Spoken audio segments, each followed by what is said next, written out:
এবার সরকার বিরোধী বিক্ষোভে উত্তাল হয়ে উঠেছে ফ্রান্স। চলমান রাজনৈতিক সংকটের মধ্যে প্রেসিডেন্ট ইমানুয়েল ম্যাখো সরকারের নীতির বিরুদ্ধে প্রতিবাদ জানাতে রাজপথে নেমেছেন ফরাসিরা। পরিস্থিতি নিয়ন্ত্রণে আনতে হাজার হাজার পুলিশ মোতায়েন করা হয়েছে। এখন পর্যন্ত 2 শতাধিক বিক্ষোভকারীকে গ্রেপ্তার করেছে পুলিশ। রাজনৈতিক গোষ্ঠীগুলোর ওপর ক্ষুব্ধতা ও পরিকল্পিত বাজেট কাটছাঁটের প্রতিবাদে ফ্রান্স জুড়ে এই ব্লক এভরিথিং প্রতিবাদ পালিত হচ্ছে।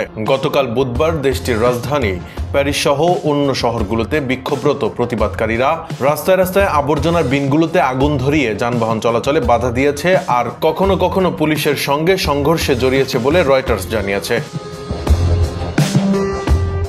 কর্মকর্তারা জানিয়েছেন, বিক্ষোভকারীরা রাস্তায় কোনো প্রতিবন্ধক বসালে তা যত দ্রুত সম্ভব সরিয়ে নিতে দেশজুড়ে নিরাপত্তা বাহিনী মোতায়েন করা হয়েছে। পরিস্থিতি নিয়ন্ত্রণে পুলিশ কাঁদানে গ্যাস নিক্ষেপ করেছে।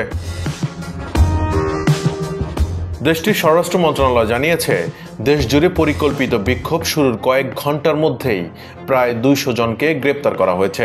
ফ্রান্সের রাজনৈতিক অস্থিরতা চলার মধ্যেই এ প্রতিবাদ অনুষ্ঠিত হচ্ছে। মাত্র 2 দিন আগে পার্লামেন্টের অনাস্থা ভোটে ক্ষমতা হারান প্রধানমন্ত্রী ফ্রাঁসোয়া বাইরু।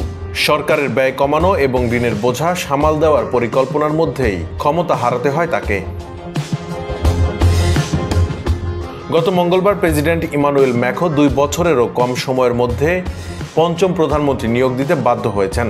এবার তিনি নতুন প্রধানমন্ত্রী হিসেবে ঘনিষ্ঠ মিত্র সেবাস্তিয়ান লেকর্নুর নাম ঘোষণা করেছেন। এতে বামপন্থী রাজনীতিকরা ক্ষুব্ধ হয়েছেন। প্যারিসে একটি হাই স্কুলের কাছে শিক্ষার্থীরা ব্যারিকেড বসায়। সেখানে বিভিন্ন বস্তু জড়ো করে সেগুলোতে আগুন লাগায় তারা।